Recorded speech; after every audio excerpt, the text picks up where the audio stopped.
অয়ন কিছুক্ষণ বসে থাকার পর বাঁ হাতের পিঠ দিয়ে চোখ মুছে উপরে চলে গেল। মায়া ঘুমোচ্ছে। ঘুমের ইঞ্জেকশন দেওয়া হয়েছে। শরীর বেশ দুর্বল, তাই একটু ঘুম প্রয়োজন। দেখে মনে হচ্ছে কতদিন পর এত নিশ্চিন্তে ঘুমোচ্ছে। অয়ন মলিন দৃষ্টিতে মায়ার দিকে তাকিয়ে থাকে, তারপর দরজা টেনে মায়ার পাশে শুয়ে পড়ে। এক ঘুমে সকাল হয়ে যায়। 6টা বাজে। অয়নের ঘুম ভেঙে যায় খুব গরমে। মনে হচ্ছে বাঁ হাতের বাহু পুড়ে যাচ্ছে। অয়ন ধীরে ধীরে চোখ মেলে তাকায়। মায়া গুটিসুটি মেরে অয়নের হাতে শুয়ে আছে। জ্বর না হলেও শরীর বেশ গরম, তাই এমন লাগছে অয়নের। আলতো করে মায়ের মাথাটা বালিশে রাখে, তারপর আস্তে আস্তে উঠে বসে মায়ের মাথার সামনে। মাথায় হাত বুলাতে থাকে। এমন সময় মায়া নড়ে ওঠে। সরে আসে অয়ন। একবার মায়ের দিকে তাকিয়ে ওয়াশরুমে চলে যায় অয়ন। অয়ন ওয়াশরুম থেকে বেরিয়ে নিচে নামতে মুখোমুখি হয় বাবার। আদনান সাহেব রেডি হয়ে বেরোচ্ছে ঘর থেকে। কোথাও যাবে বাবা? হ্যাঁ, রাজশাহীতে আমাদের কোম্পানি আছে না, সেখানে যাব। সেটা তো জাবেদ আঙ্কেলই সামলান, হঠাৎ তুমি? কাজ আছে, সময় হলে জানতে পারবে। আসছি আমি। নাস্তা করে যাবে না? এত সকালে খাওয়ার অভ্যাস নেই, সেটা তো তুমি জানোই। আচ্ছা। বলে অয়ন মুন্নিকে ডাকতে থাকে।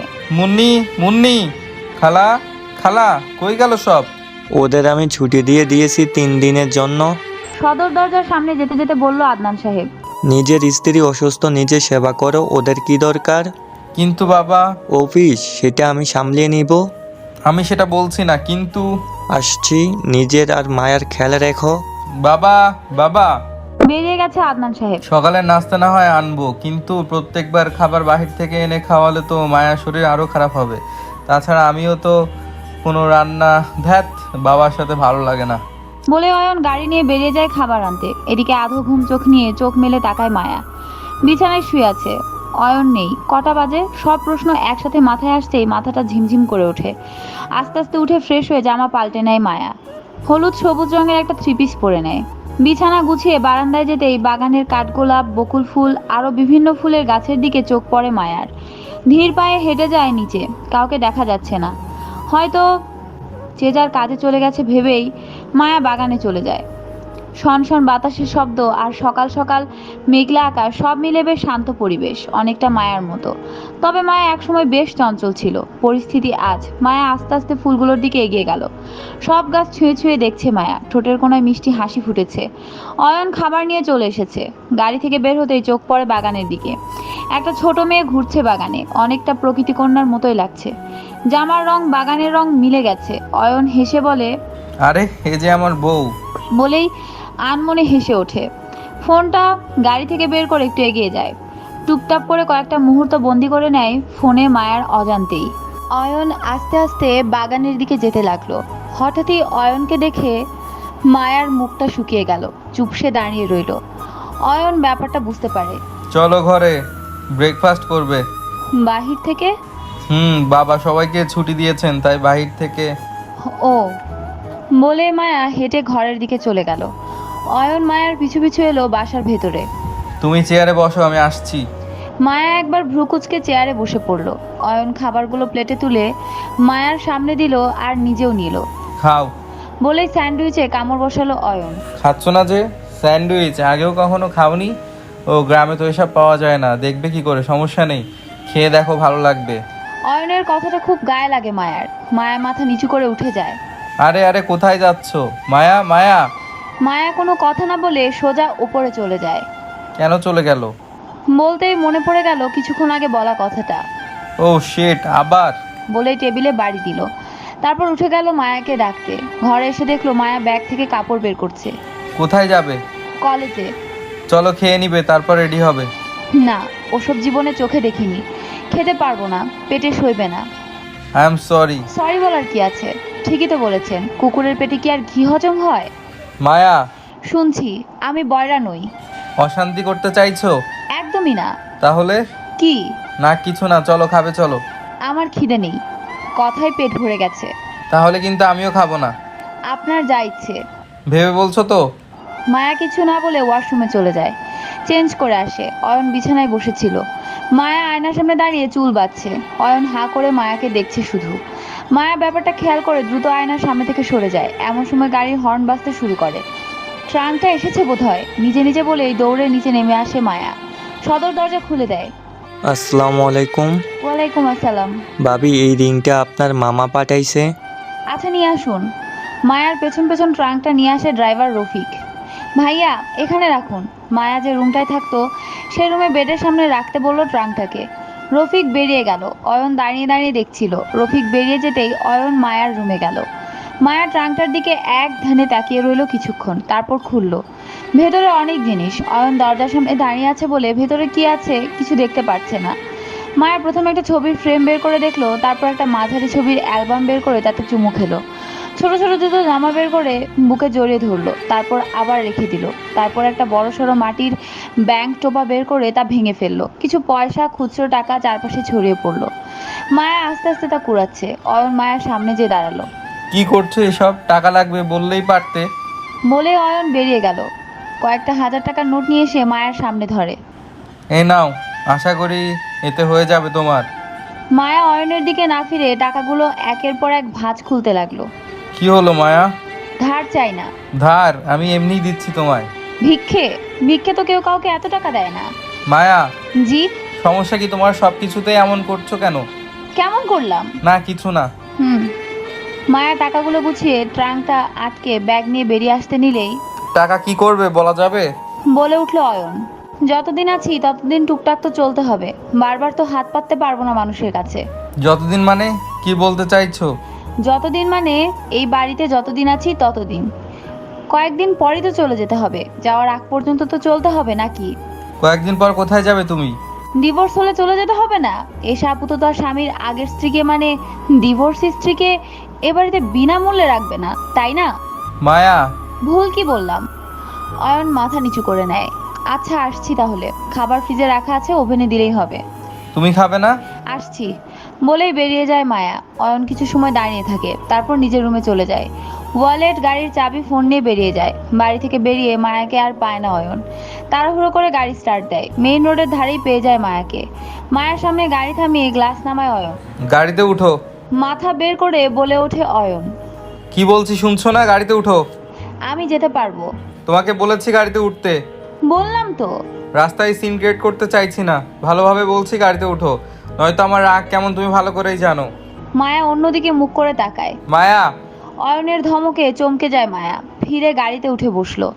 অয়ন চোখ রাঙিয়ে গ্লাস তুলে দেয়। সিট বেল্ট আটকে দিতে এগিয়ে যায়। মায়ের কাছে যেতেই একটা সুন্দর সুবাস পায় অয়ন। কেমন একটা ঘোরে আটকে যায়। মুহূর্তের মধ্যে সব রাগ উধাও হয়ে যায়। অয়ন মাথা নিচু করে এগিয়ে যায়। মায়া বাহিরের দিকে মুখ করে চেয়ে আছে।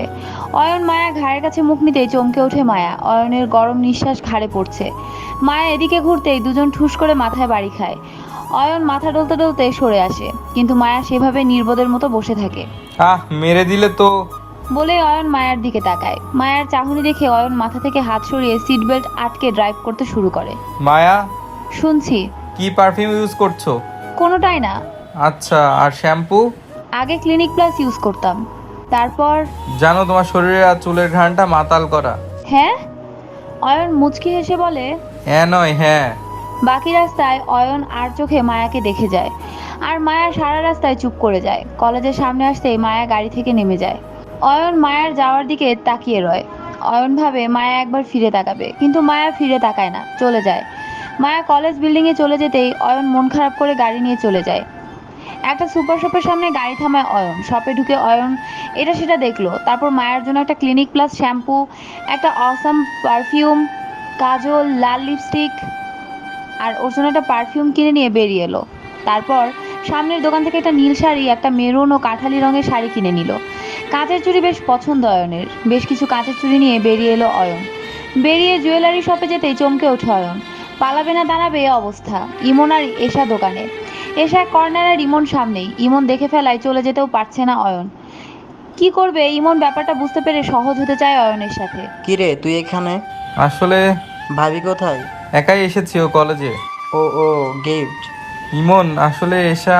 রিল্যাক্স, ও গহনায় ব্যস্ত, তাই এদিকে তাকাবে না।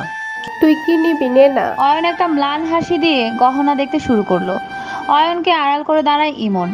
অয়ন অনেক খুঁজে একটা রিং আর একটা নেকলেস চুজ করে। জলদি বিল মিটিয়ে ইমন থেকে বিদায় নিয়ে বেরিয়ে যায় অয়ন।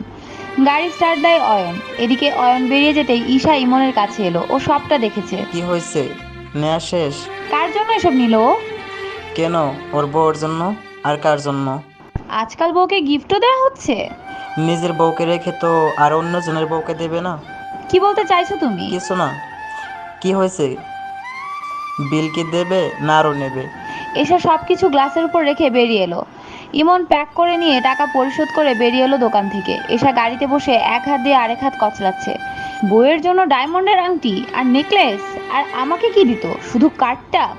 ওদেরকে তো আমি ওদের তুমি কিছুই করতে পারবে না, কারণ সে বন্ধনটা ওদের মধ্যে তৈরি হয়ে গেছে। আর হইলো গহনা কার্ড, একবার ভেবে দেখো, তুমি কার্ড পেতে যাতে এ গহনা কেনার থেকেও বেশি টাকা ছিল।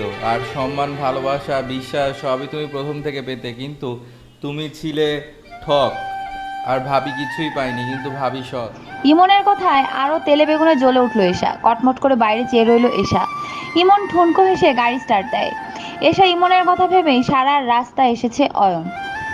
তালা খুলে বাসায় ঢুকে সোজা নিজের রুমে চলে গেল। বিছানার উপর সব রেখে ফ্রেশ হয়ে চেঞ্জ করে নিল। লম্বা শাওয়ার নিয়ে মাথা মুছতে মুছতে বেরিয়ে এলো অয়ন। খুব ভালো সময়গুলোতে মায়ের কথা মনে পড়ে অয়নের। এখনো মনে পড়ছে। মায়াকে নিয়ে ঝর্ণার নিচে ভিজলে মন্দ হতো না, বা বারান্দায় পাশাপাশি বসে চা খেতে খেতে বৃষ্টি দেখাটা, কখনো রাতে ছাদে বসে জ্যোৎস্না বিলাস, কখনো বা গল্প করতে করতে সারা রাত কাটিয়ে দেয়া, হুট করে লং ড্রাইভে যাওয়া, দূরে কোথাও হানিমুন, এসব ভাবতে ভাবতে রেডি হয়ে নেয় অয়ন। মুচকি হেসে আয়নার দিকে তাকিয়ে বলে, আজ বউকে সারপ্রাইজ দিলে মন্দ হয় না। বাচ্চা মেয়েটাকে অনেক কষ্ট দিয়ে ফেলেছি, অনেক মেরেছি। ইচ্ছে বিরুদ্ধে গিয়ে অ্যাটাচ হওয়া না, এবার আর কোনো কষ্টই পেতে দিব না, সর্বসুখ এনে দিব ওকে। বলে অয়ন কাবার্ড খুলে নিজের কাপড় একপাশ করে সাথে একের পর এক মায়ের শাড়ি জামা গুছিয়ে রাখে। নতুনগুলো প্যাক করা অবস্থায় রেখে দেয়। তারপর পাঠা হয়ে খাবার অর্ডার করে বসে বসে ফোনে মায়ের পিকগুলো ঘাঁটতে থাকে। 1 ঘন্টার মধ্যেই খাবার চলে আসে। অয়ন খাবার রেখে আবার উপরে চলে আসে। খুব ক্ষুধা পেয়েছে, তবে এখন তো কিছুতেই খাবে না। মায়াও সকালে খায়নি, ও সহই খাবে। অয়ন ঘরে পায়চারি করছে আর ভাবছে কি করে মায়াকে সহজ করা যায়, কি করে ওর সাথে বন্ধুত্বপূর্ণ সম্পর্ক গড়ে হৃদয়ের দিকে কাছে টেনে চলে যাওয়া যায়। এসব আগে কখনোই ভাবেনি অয়ন। তাই আজ কেমন যেন সুখ সুখ অনুভূত হচ্ছে অয়নের। আর কিছু ভেবে সময় নষ্ট করা যাবে না। অয়ন প্রয়োজনীয় জিনিস নিয়ে গাড়িতে উঠে বসলো। তারপর ড্রাইভ করতে শুরু করলো। গন্তব্য মায়ার কলেজ। মায়াকে দেখে অয়নের রাগ বেড়ে গেল অনেক গুণ বেশি। মায়া দাঁড়িয়ে আছে কলেজের পাশেই, একটু দূরে একটা ফুচকার দোকান। মায়া একবার ফুচকার দোকানের দিকে তাকাচ্ছে, একবার হাতের টাকার দিকে। অবশেষে মায়া ফুচকার দিকে না গিয়ে মেইন রোডের দিকে হাঁটা শুরু করলো। গাড়ি সাইড করতে অয়ন মায়াকে দেখতে পেল, কিন্তু এমন একটা ঘটনার সম্মুখীন হবে ভাবেনি অয়ন। গাড়িতে উঠে গাড়ি ঘুরিয়ে ফুচকার দোকানে গেল অয়ন। বেশ অনেক টাকার ফুচকা কিনে গাড়িতে উঠে একদম মায়ের সামনে এলো অয়ন। গাড়ি থেকে বেরিয়ে মায়ের হাতটা ধরে টেনে গাড়িতে বসিয়ে নিজে বসলো। খুব দ্রুত ড্রাইভ করছে অয়ন। মায়া বেশ বুঝতে পারছে অয়ন রেগে আছে, কিন্তু রাগের কারণটা বুঝতে পারছে না। এত দ্রুত যাওয়ায় মায়া বেশ ভয় পাচ্ছে। কয়েক মিনিটের মধ্যে বাড়ি পৌঁছে যায় অয়ন আর মায়া। অয়ন গাড়ি থেকে নেমে মায়াকে বের করে টানতে টানতে বাড়ির ভেতর নিয়ে যায়। মায়া বারবার বলছে, কি হয়েছে, এভাবে টানছেন কেন? ছাড়ুন, ছাড়ুন আমাকে, ছাড়ুন বলছি। অয়ন আরো শক্ত করে মায়ের হাত ধরে ঘরে নিয়ে যায়। আদনান সাহেব রুমে ছিলেন, মুন্নিও চলে এসেছে। মায়ের গলার শব্দ শুনে দুজনেই ড্রয়িং রুমে এসে দাঁড়িয়ে উপরের দিকে তাকায়। অয়ন দুম করে দরজা আটকে দেয়। মায়ের দিকে এগিয়ে যাচ্ছে অয়ন, মায়া পিছাচ্ছে। এক পর্যায়ে মায়া দেয়ালের সাথে লেগে যায়। অয়ন মায়া একদম কাছে চলে আসে, দু হাতে দেয়ালে চেপে ধরে। আমার বউ আবির চৌধুরীর বউ টাকার জন্য ফুচকা খায়নি, অথচ সে ফুচকা ভালোবাসে। আবির চৌধুরীর বউ টাকার জন্য হেঁটে আসছে। আবির চৌধুরীর বউ সারাদিন না খেয়ে কলেজ করছে। কেন? Why? Answer me, damn it. আমি কি সত্যি আপনার বউ? করুণ চোখে তাকিয়ে প্রশ্ন করে মায়া। অয়ন হঠাৎই মায়াকে ছেড়ে দেয়। মায়া সেভাবে অয়নের দিকে চেয়ে আছে। আজকের পর যেন কখনো কলেজে যেতে না দেখি, যে শুধু এক্সাম দিবে ব্যাস, আর কিছু না। ওই কলেজ মোড়ের ছেলেদের তোমাকে দেখার জন্য কলেজে পাঠাইনি তোমায়। Be careful.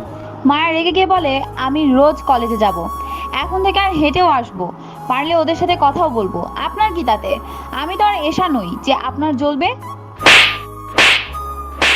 ঠাস করে 3টা চড় বসায় মায়ের গালে। মায়া গালে হাত দিয়ে নিচে চেয়ে আছে, চোখ দিয়ে অনবরত পানি গড়িয়ে পড়ছে। তবুও শক্ত হয়ে দাঁড়িয়ে আছে মায়া। আবারও দুহাত দেয়ালে চেপে ধরে অয়ন। তুমি কি সবটা জানো না? কেন বারবার এরকম বলো কেন? আমি তোমায় নিয়ে ভাবতে চাই মায়া, তোমায় ভালোবাসতে। ভোগ করতে চান না? মায়া, সত্যি বলে ফেললাম। একদম সত্যটা বলনি। ভোগ করতে চাইলে ভালোবাসতে চাইতাম না। মায়াকে ছেড়ে দিয়ে বলল অয়ন। মায়া অন্যদিকে মুখ ঘুরিয়ে নেয়। 10 মিনিটের মধ্যে ফ্রেশ হয়ে চেঞ্জ করো, আমি আসছি। বলেই বেরিয়ে যায় অয়ন।